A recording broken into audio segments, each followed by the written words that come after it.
It started on a quiet Thursday night in early October, the kind of night suburban neighborhoods are famous for.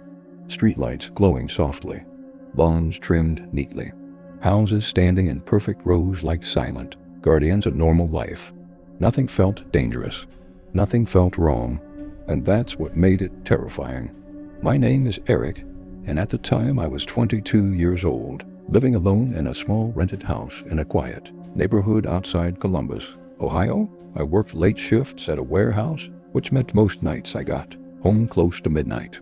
When I got home that night, the whole street was quiet and asleep. I parked the car, picked up my backpack, and stand there for a moment enjoying the silence. There were no sirens and no traffic noise, just crickets and the faint hum of electricity from the power lines. It felt peaceful, safe. That's when I noticed the house across the street. The porch light was on. That alone wasn't strange. Plenty of people leave lights on overnight. But what caught my attention was the man standing underneath it. He wasn't moving. At first, I assumed he was waiting for someone or maybe smoking. But something about the way he stood made my stomach tighten. His posture was stiff, his head slightly tilted downward, his hands hanging loosely at his sides. I stood there for several seconds, pretending to check my phone, secretly watching him through my peripheral vision. He didn't look at me, didn't shift his weight, didn't even blink, just stood there.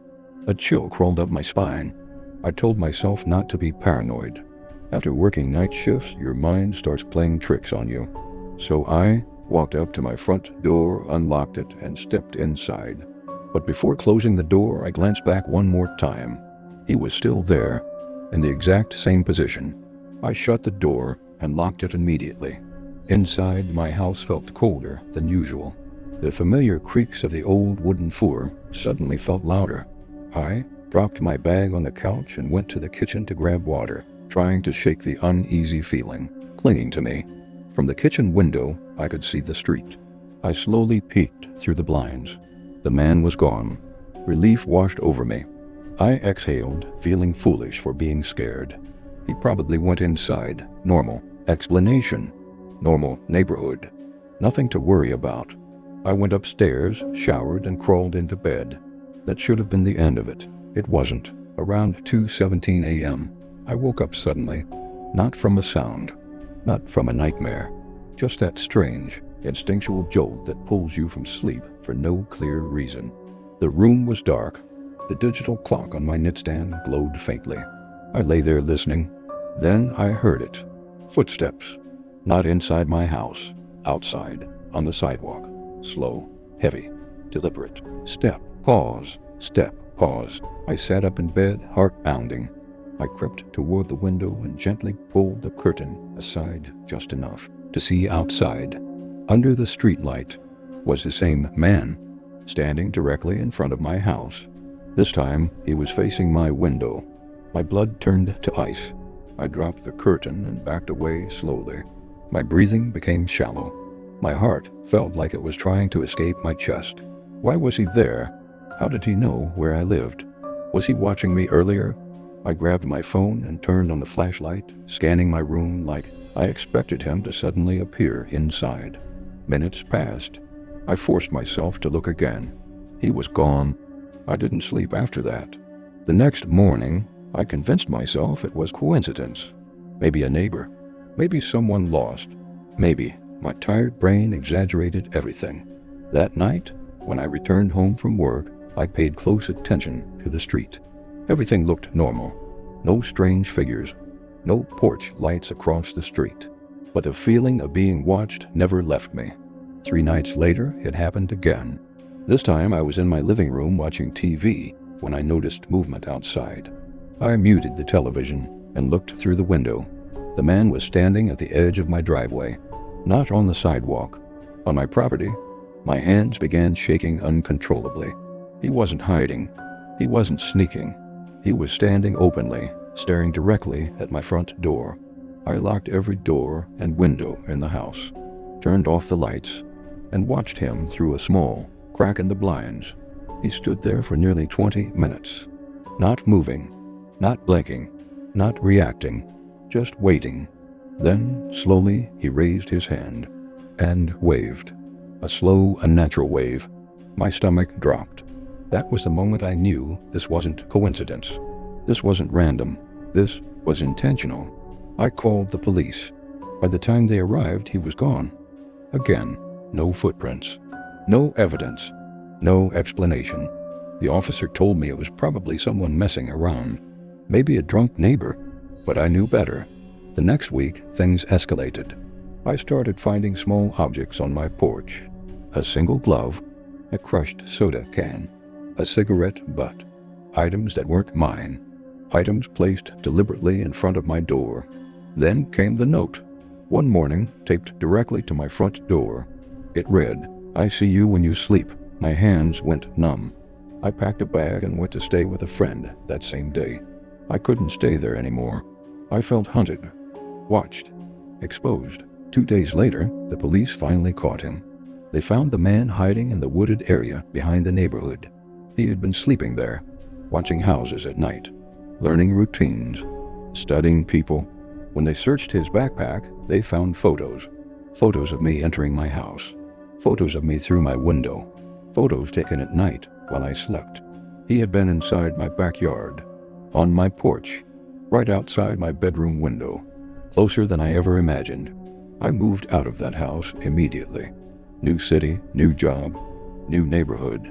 But even now, years later, whenever I come home at night, whenever I see someone standing under a streetlight, whenever I notice a porch light across the street glowing in the dark, my heart still races, because suburban streets look safe. They feel peaceful. But sometimes, the quiet is just hiding the danger. And sometimes, someone is already watching you. Her name was Madison. She was 19 years old, a college freshman trying to make extra money on weekends by babysitting for families in quiet suburban neighborhoods, the kind of places parents describe as safe, peaceful, and perfect for raising kids.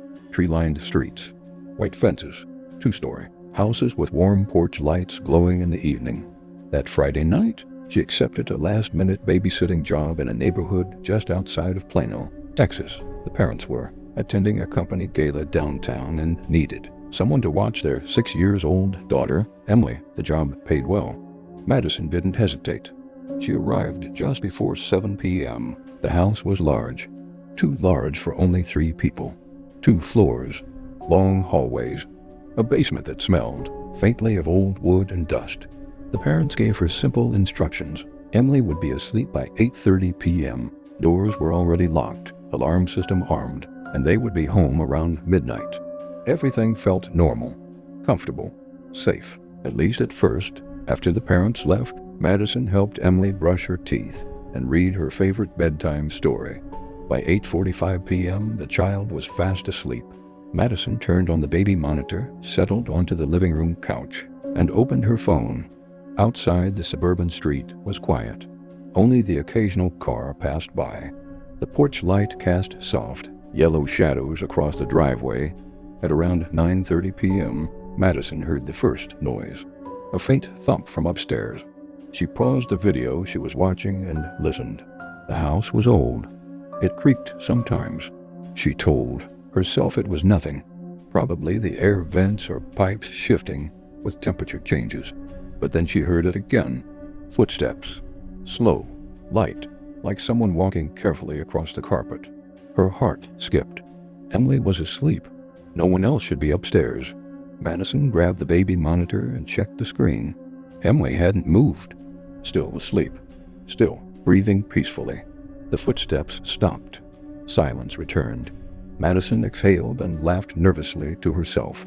Being alone in big houses always made her imagination run wild. She turned the TV back on and tried to relax. 20 minutes later, her phone buzzed. A text message from an unknown number. Did the little girl fall asleep yet? Madison frowned. The parents had her number, but this wasn't their contact. She typed back carefully. Who is this? 3 dots appeared instantly. Someone watching the house. She stared at the message, heart pounding. This had to be a prank. Some neighborhood kid trying to scare her. She didn't respond. She locked her phone screen and stood up, suddenly aware of how quiet the house felt. Then the upstairs floor creaked again. Slow footsteps, moving from one bedroom toward the staircase. Madison froze. She whispered, "Hello?" No response. She backed slowly toward the front door, phone clutched tightly in her hand. She checked the lock. It was secure. She tried calling the parents.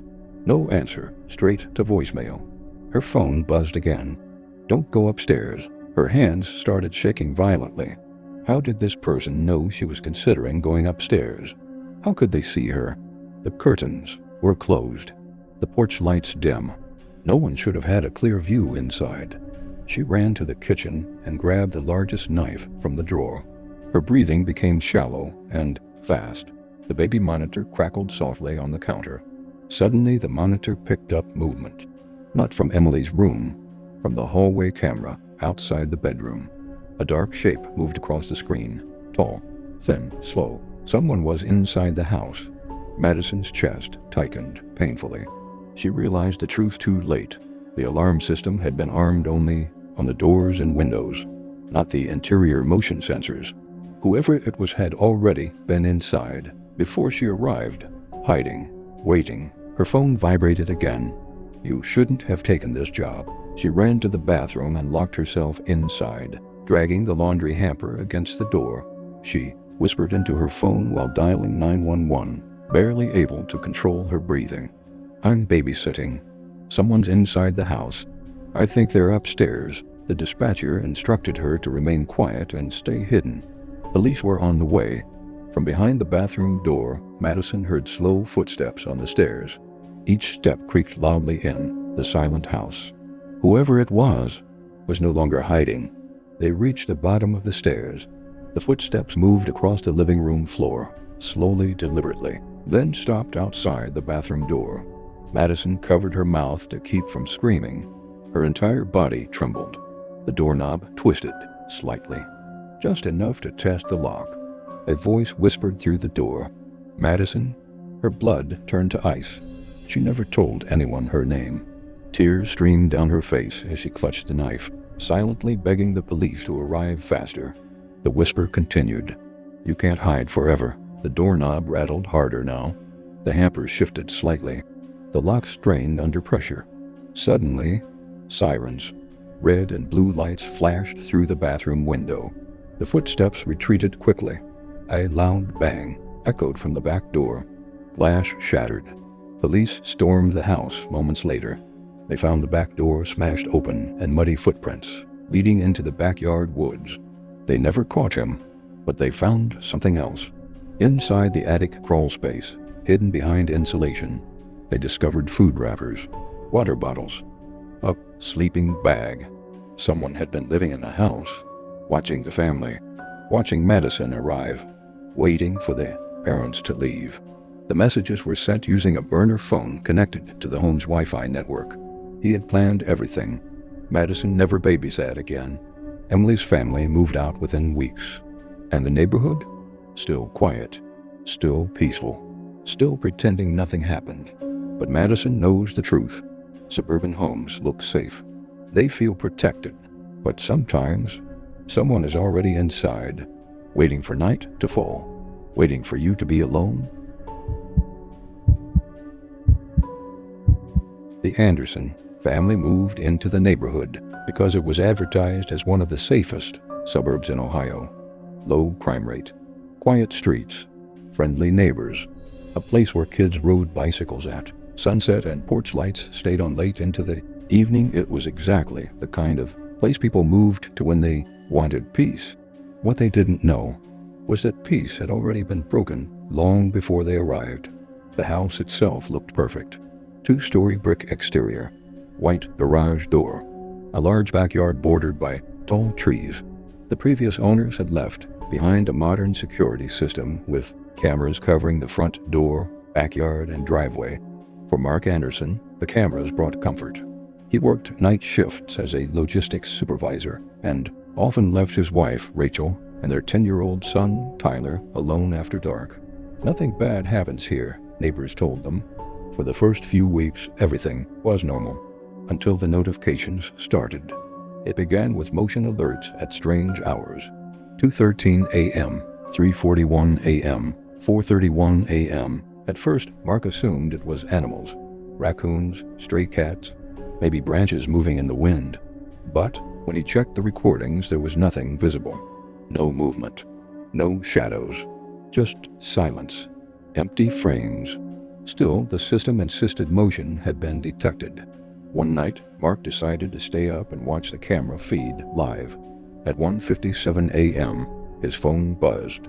Motion detected. Backyard camera. He opened the app. The backyard was dark. The porch light barely illuminated the patio. Trees swayed gently in the distance.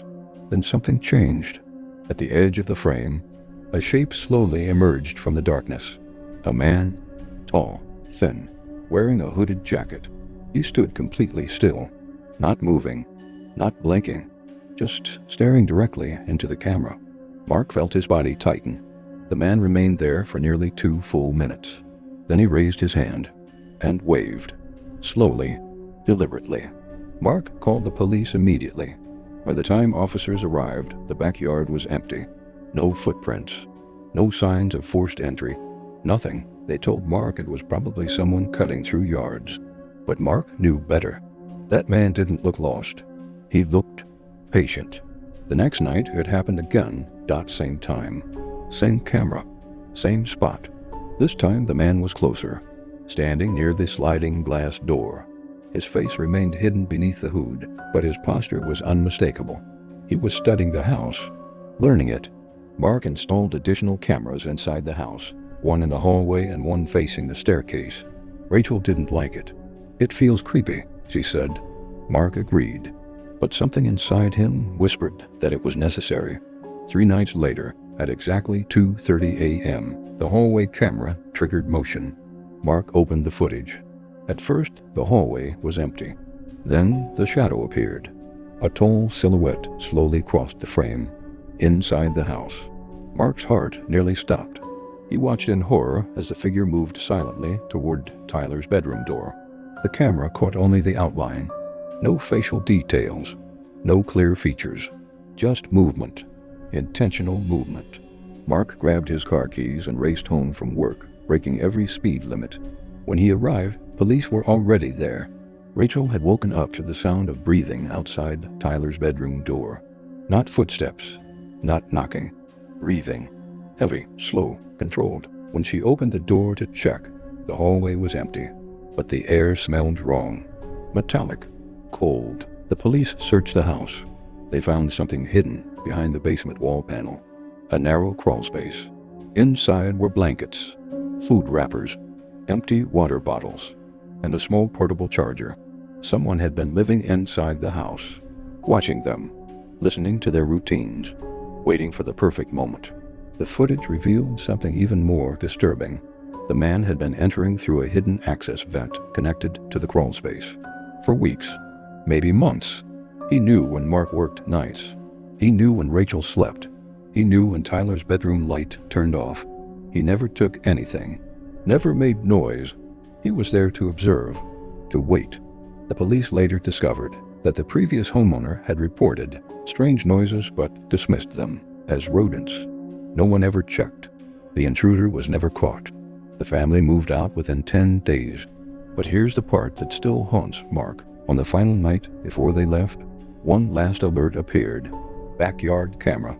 The man stood in the same spot, staring into the lens. He raised his hand again. This time he didn't wave. He pointed directly at the camera, then slowly drew his finger across his throat and disappeared into the darkness. The footage ended there. To this day, Mark refuses to install security cameras at his new home, because sometimes cameras don't protect you.